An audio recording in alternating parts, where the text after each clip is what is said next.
Good morning.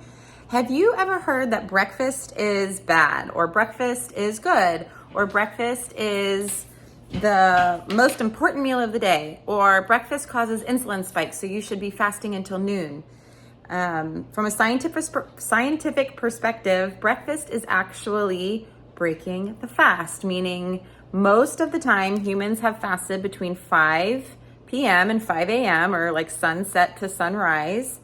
And energy in the morning is needed to break the fast, to get you going. And typically, most humans feel some sort of hunger in the morning. Now, if you're watching this and you're thinking, I definitely don't feel hungry, I actually feel nauseous. That can be from habit, that could be from poor sleep. There could be a lot of other things going on.